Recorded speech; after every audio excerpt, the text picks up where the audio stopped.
Coragem, capítulo 6. Náufragos. Chris acordou assim que seu pai passou por ele. Ele ouviu o homem cair no chão, seguido de uma chuva de livros. Batemos em uma baleia? O menino engoliu em seco. Robert Yarus não respondeu enquanto tropeçava nos livros dispersos da biblioteca do veleiro e subia a escada em direção ao convés. Algo estava terrivelmente errado. "O que aconteceu?" gritou para sua esposa Margaret, que estava olhando para a escuridão. O vento engoliu sua pergunta com um rugido. O barco deles ia para trás quando uma onda bateu no casco. Agarrando o timão, o homem deu várias rodadas nele. Nada. O leme não estava na água. A lua saiu de trás das nuvens da meia-noite e iluminou o oceano com uma luz prateada suave. Agora, o homem e sua esposa podiam entender por que as ondas da arrebentação faziam tanto barulho à distância. Uma a uma, antes de se jogarem contra a embarcação, elas batiam no chão firme. Chris apareceu na escada do veleiro. "O que está acontecendo conosco?" ele gritou. O Sr. Aro se virou. Seu rosto estava pálido. "Chris, atingimos um recife. Estamos presos." A lua desapareceu atrás das nuvens, deixando os 3 viajantes na escuridão e no mar. Esse deveria ser um cruzeiro dos sonhos, uma jornada pelo Pacífico Sul. O Sr. Aros, o enérgico capitão do barco, havia planejado cuidadosamente todos os cursos da embarcação. Ele, a esposa e o filho, Chris, haviam partido no Vamonos, um saveiro de 36 pés. Eles tinham saído do porto de Long Beach, na Califórnia, e foram para Puerto Vallarta, no México, 11 meses atrás. Depois, navegaram para baixo da linha do Equador até as Ilhas da Sociedade e o Tahiti, onde Chris ficou muito atraído pelo doce sorriso de uma certa garota tahitiana. Em seguida, Bora Bora se levantou do mar, seguida pelas montanhas de Rarotonga. Poucos dias antes, eles haviam saído cautelosamente do estreito Porto Avatil da ilha, carregados com novos suprimentos para a viagem à Nova Zelândia. Uma vez em mar aberto, eles içaram as velas e sentiram o vento carregá-los na direção de Fiji. Contudo, na noite de 9 de novembro de 1982, o sonho se tornou um pesadelo. "Margaret, ligue o rádio." Chris ouviu seu pai gritar: "Envie um pedido de socorro." A mulher mergulhou escada abaixo e entrou nos pequenos alojamentos debaixo do convés. "Talvez ele não tenha sido muito danificado", afirmou o Sr. Aros, pegando sua roupa de mergulho de um armário próximo. "Vamos tentar ancorá-lo." O garoto gritou por cima do ombro enquanto corria para a frente pelo convés. Ele lançou uma corrente e observou a âncora pesada cair no bravo mar, enquanto outra onda se arrastava sobre seus pés. "Ela não fixou", anunciou Chris quando a âncora começou a rolar e a ser arrastada, empurrada como um brinquedo pelo recife raso. "Devo descer e fixá-la?" "Não!" Margaret gritou do topo da escada. "Não sem um colete salva-vidas." Encontraram rapidamente o equipamento de segurança e, em segundos, Chris e seu pai estavam se preparando para entrar nas agitadas ondas. "O que foi?" o Sr. Aros perguntou, sentindo a apreensão da esposa. "Você está sentindo cheiro de combustível?" perguntou ela. "Estava forte no beliche, e se..." "Vamos sair dele", disse o homem tranquilizadoramente. "Comece a juntar as coisas, apenas por precaução." Outra onda sacudiu o barco, quase derrubando o trio. "Vamos lá, Chris", ordenou Aros. O garoto mergulhou e encontrou um ponto de apoio no recife submerso. Seguindo a corrente, ele se afastou do barco até achar a âncora. "É coral cérebro", gritou Chris, liso e duro. "Não há onde fixar." O barco Vamonos se deslocou novamente, esmagando-se contra o coral. "Qual será a largura do recife?" o Sr. Aros se perguntava.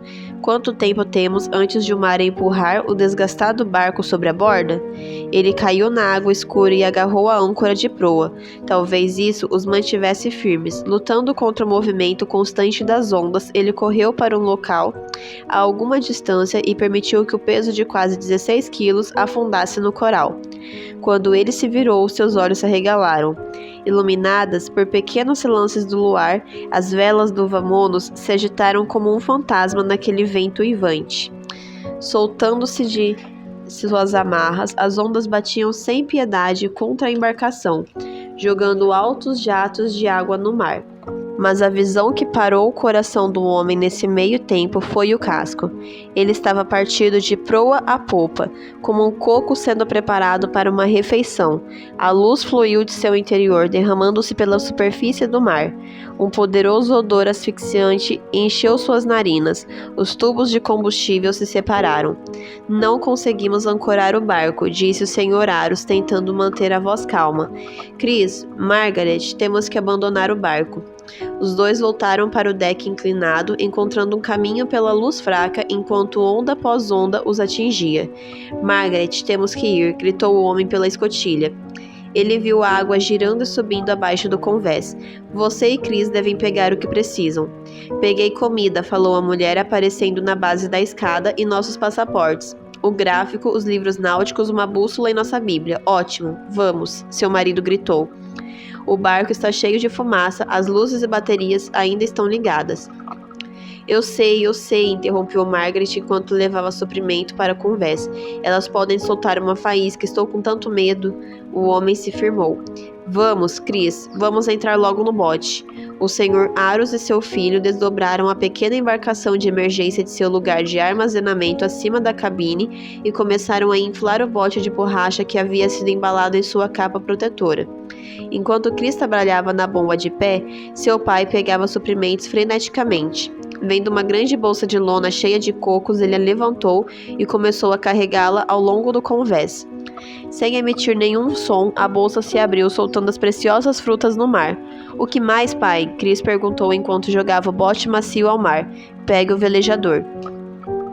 O Sr. Aros agarrou várias ferramentas de navegação de sua mesa enquanto sua esposa jogava uma fronha volumosa e recheada no bote que balançava.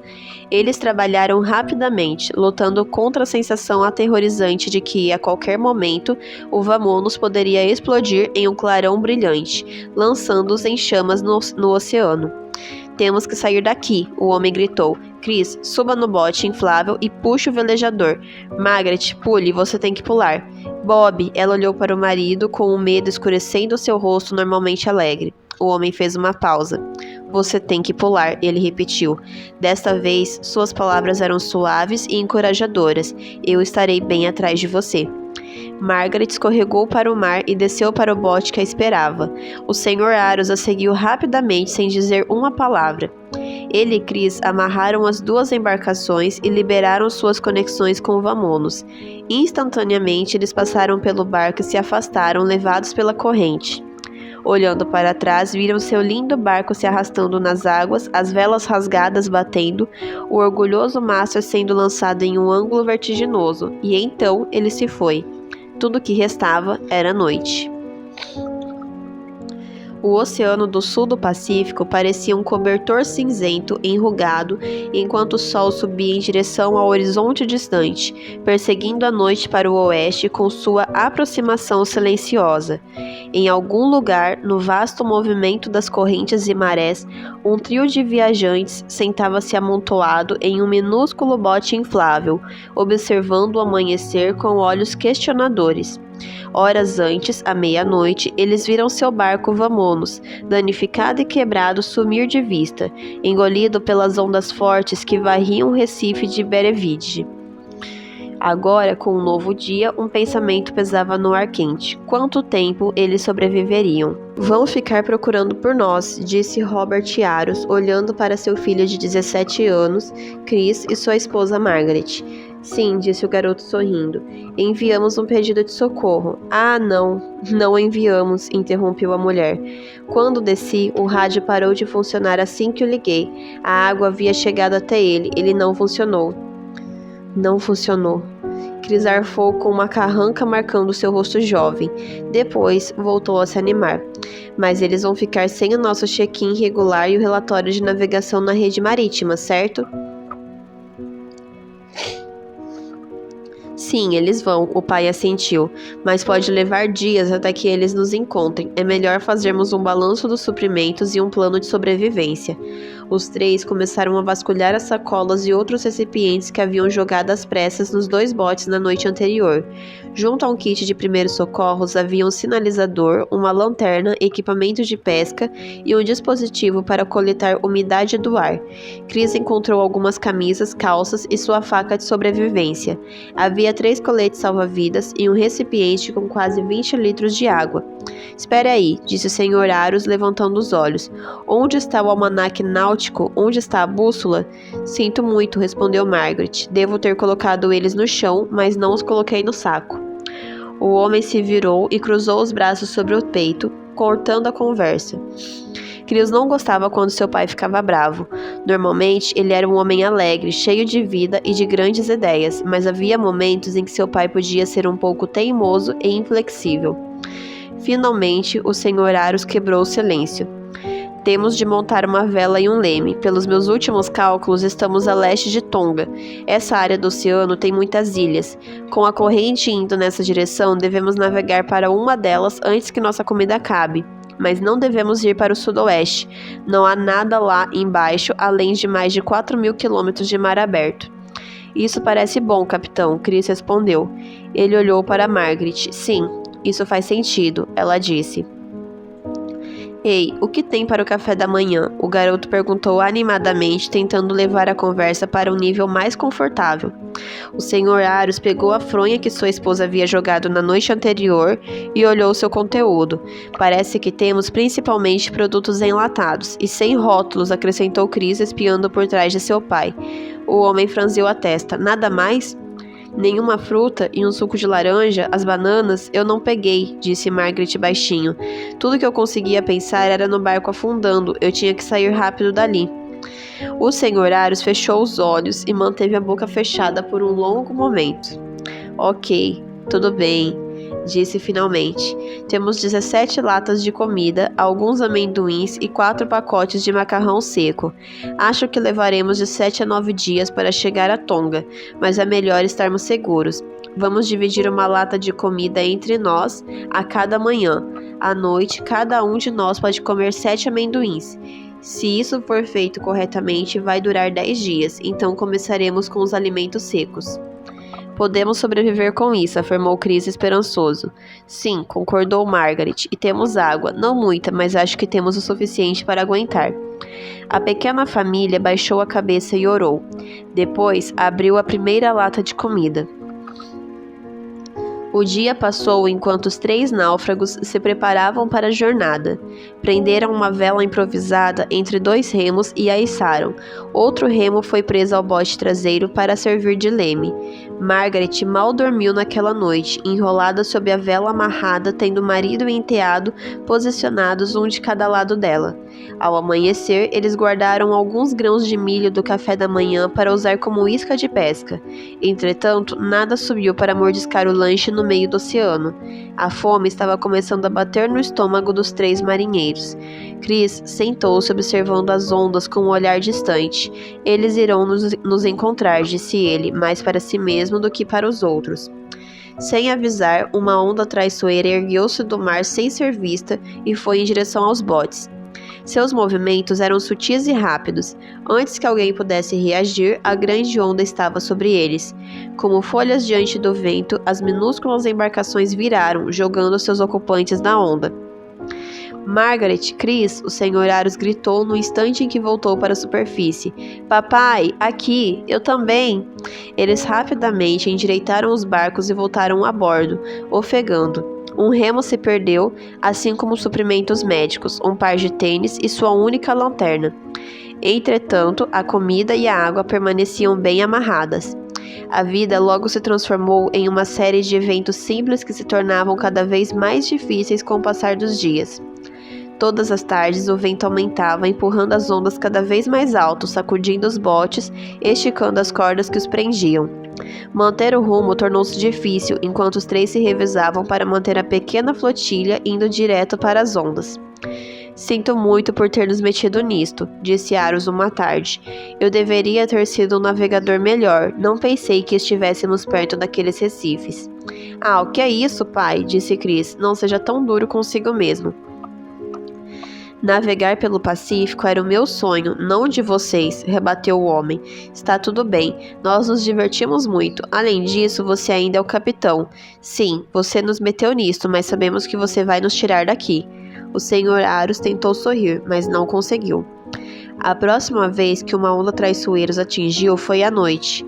De repente, os náufragos se viram se debatendo em águas escuras como breu, lutando para respirar sem verem nada, ouvindo apenas o barulho das águas.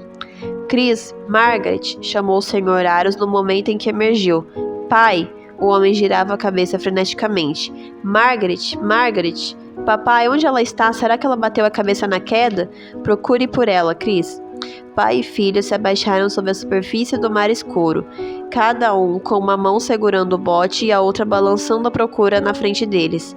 Nada, gritou Chris ofegante. Onde ela está? Os pés do Sr. Aros se mexiam como se ele estivesse dançando, tentando fazer contato por baixo do oceano, mas o homem sentia apenas água. Em desespero, respirou fundo e mergulhou, esticando um pouco mais a mão. Então ele sentiu uma perna. Algo passou por ele na escuridão. Ele subiu para a superfície logo atrás de sua esposa, que tossia. O que aconteceu? Ofegava ele. Eu estava presa, respondeu a mulher, mas eu me soltei. Venha, vamos para o bote. Acho que senti tubarões na água. Os dias passavam enquanto o suprimento de comida diminuía.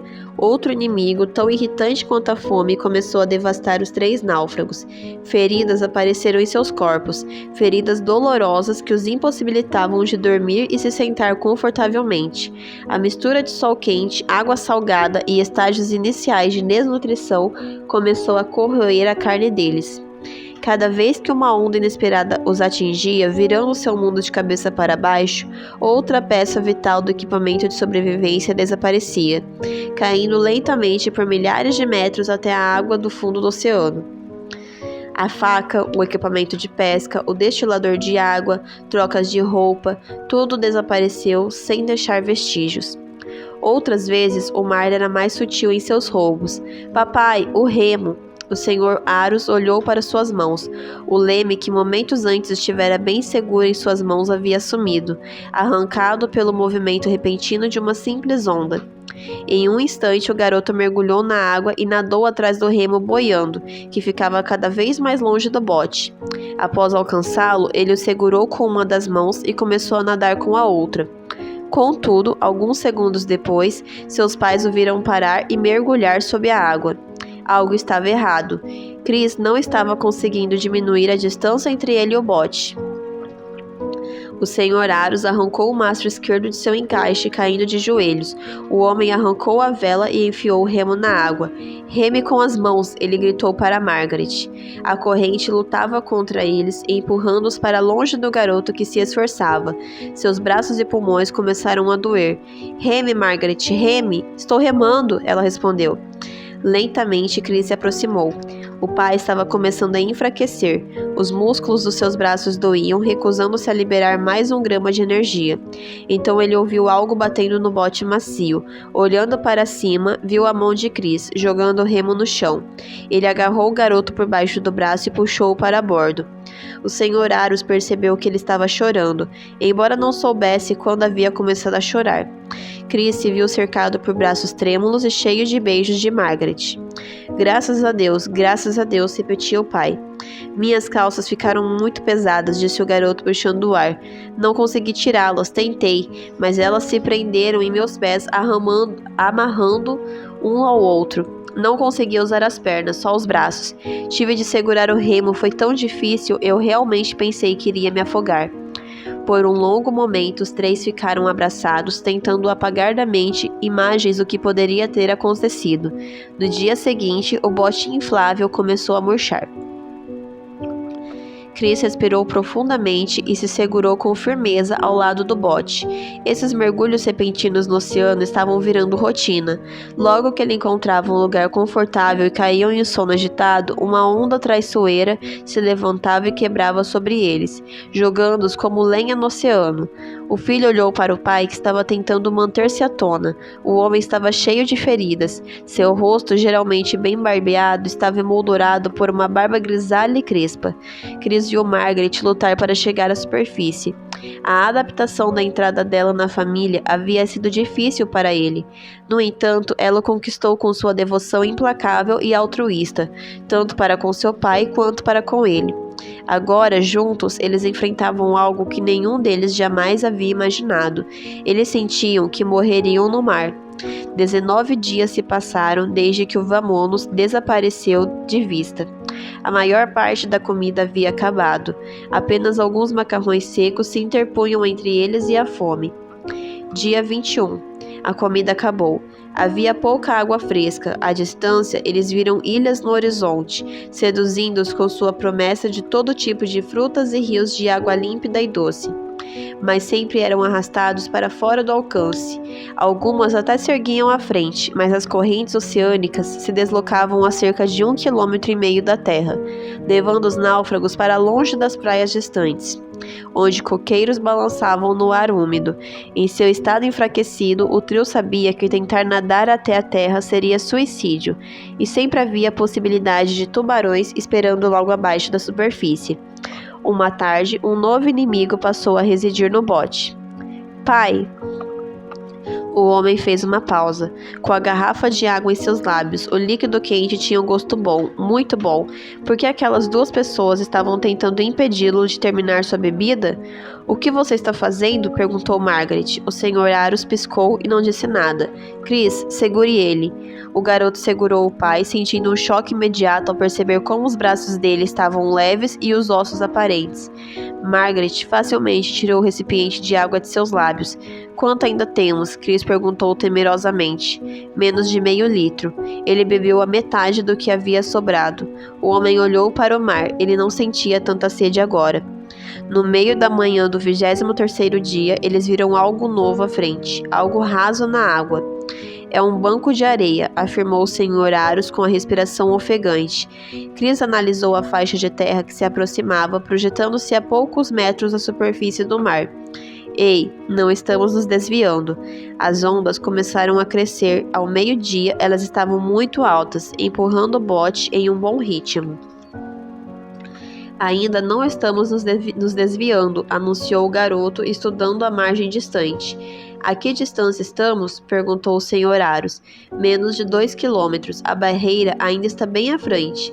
Logo estava a 400 metros de distância, depois a 300, 200, 100 metros.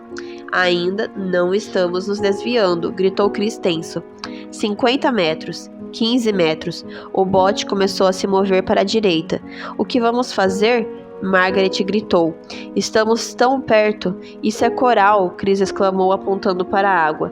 Seu pai olhou para o lado. Sim, você consegue alcançá-lo? Sem hesitar, o garoto pegou uma corda e mergulhou no mar à frente do bote.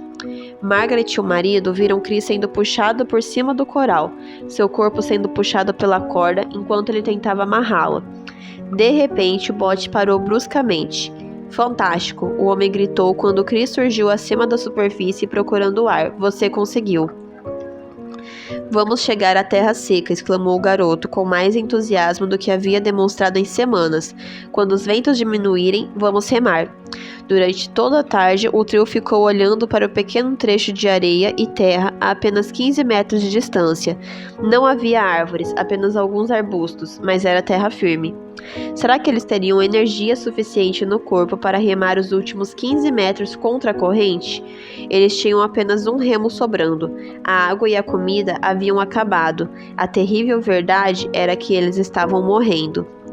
Um telefone tocou na casa de Colin Busk, na Nova Zelândia.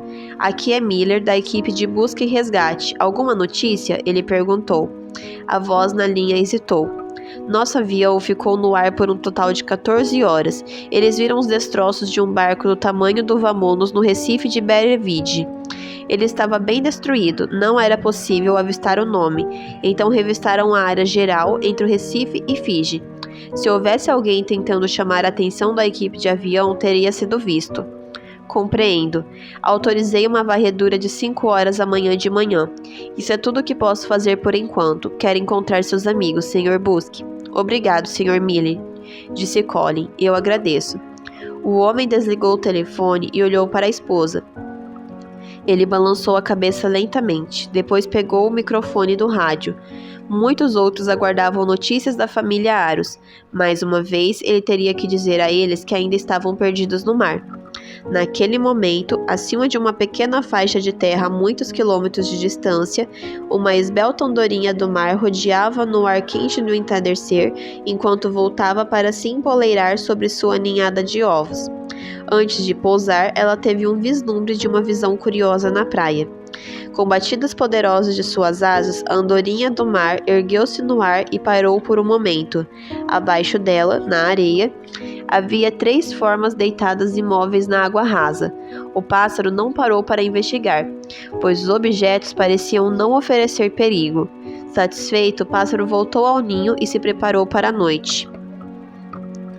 Chris abriu os olhos e admirou o céu. Ele esteve sonhando com um lugar cheio de comida, risos e a reconfortante sensação de segurança. Enquanto voltava para a realidade, sentiu a areia quente e seca pressionando sua pele. Que sensação maravilhosa após semanas balançando no bote sempre molhado e em movimento. Um pássaro voava no alto, olhando para ele de uma corrente de ar. Normalmente, o garoto admirava essas criaturas por sua beleza e canto, mas agora, depois de 2 dias no Recife, bandos de pássaros tinham apenas um atrativo: eram fontes de alimento.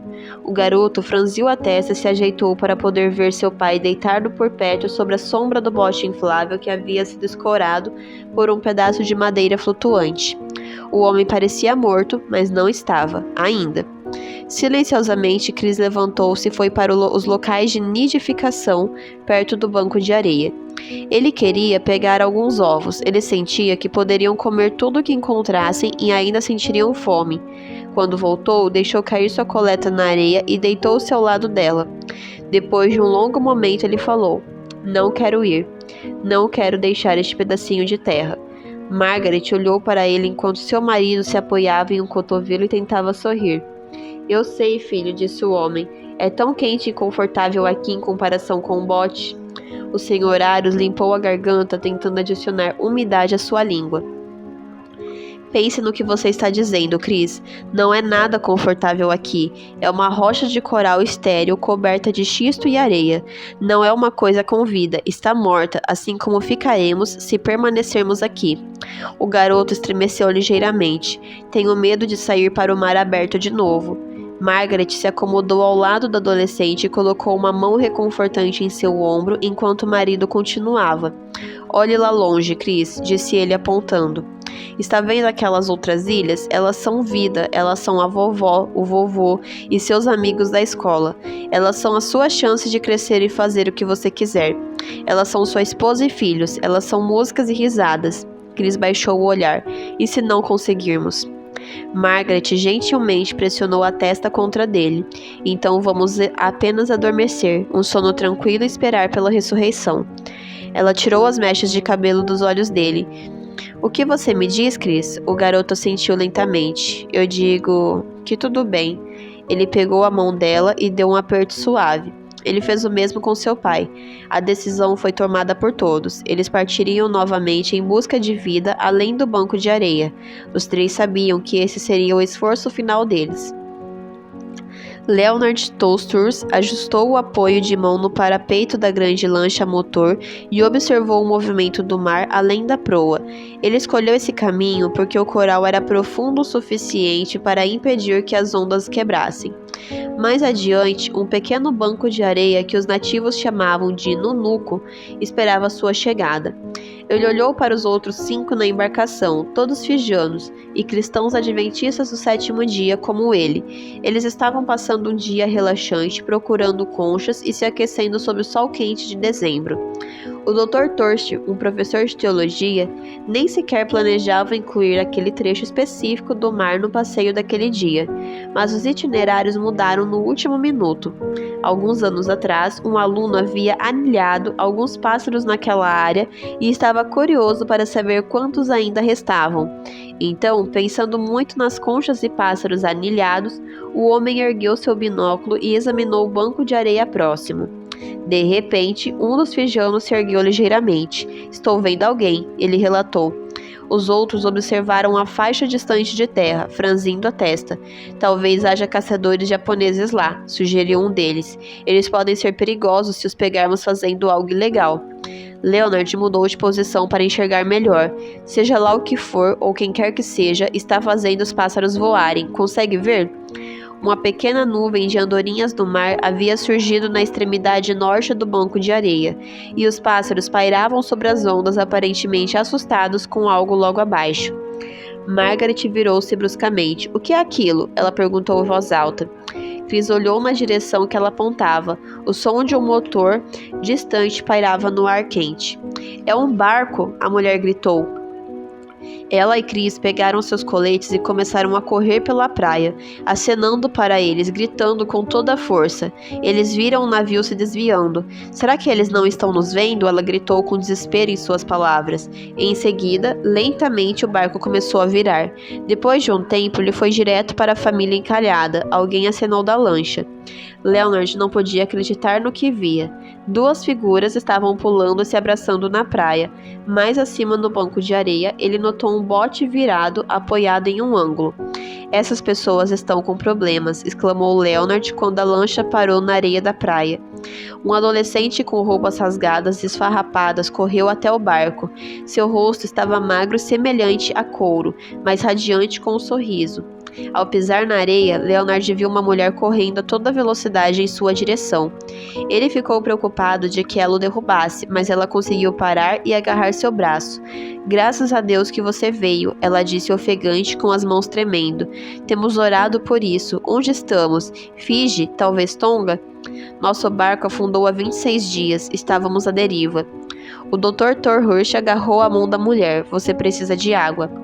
À distância, ele viu um homem deitado sobre o bote escorado, fraco demais para se mover. Ele estava só pele e osso, coberto de feridas e terrivelmente queimado pelo sol. O que vocês estão fazendo aqui? A mulher perguntava com uma empolgação ofegante. Estamos de férias, explicou o Sr. Thorhurst, apenas coletando conchas e caçando pássaros anilhados. A mulher quase pulou de alegria. Vá em frente e faça o que você veio fazer. Aproveite seu passeio. Depois nos leve de volta quando você for, tudo bem? Leonard ergueu a mão. Isso é uma emergência. Temos de levá-los às aldeias o mais rápido possível. Deixe-me pegar um pouco de comida e água na lancha. Ele balançou a cabeça. Agora entendo que Deus nos trouxe aqui para encontrar vocês. Eu estava planejando estar em outro lugar hoje, mas não se preocupe, tudo ficará bem. Cuidaremos de vocês. Margaret e Chris correram de volta para o pequeno abrigo e levantaram o Sr. Aros nos braços. O homem olhou para sua família sorridente e viu que eles, assim como ele, estavam chorando. Contudo, algo curioso acontecia. O corpo deles não tinha mais umidade para formar lágrimas. Mesmo sem elas, a alegria deles era completa. O terror havia terminado, a fé os ajudou e eles foram salvos. Não tenha medo. Às vezes, precisamos de uma promessa bíblica poderosa para nos ajudar a passar por tempos difíceis. Podemos não naufragar tão cedo, mas ainda podemos enfrentar desafios que testam nossa escolha de acreditar na mão protetora e na orientação amorosa de Deus. Agora é a hora de se preparar para esses acontecimentos preocupantes. Escreva 1 ou 2 dos seguintes textos em um pedaço de papel firme e coloque-o onde você possa vê-lo todos os dias. Seja criativo. Faça ilustrações coloridas, se desejar. São palavras poderosas, a gente nunca sabe quando poderá precisar delas. O Senhor é minha luz e minha salvação. Então por que ter medo? O Senhor é a fortaleza de minha vida, então por que estremecer? Salmos 27:1. Em paz me deitarei e dormirei, pois somente tu, Senhor, me guardas em segurança. Salmos 4:8. O Senhor é bom, é forte refúgio quando vem a aflição. Está perto dos que nele confiam. Pois é meu esconderijo, tu me guardas na aflição e me cercas de cânticos de vitória. Salmos 32:7.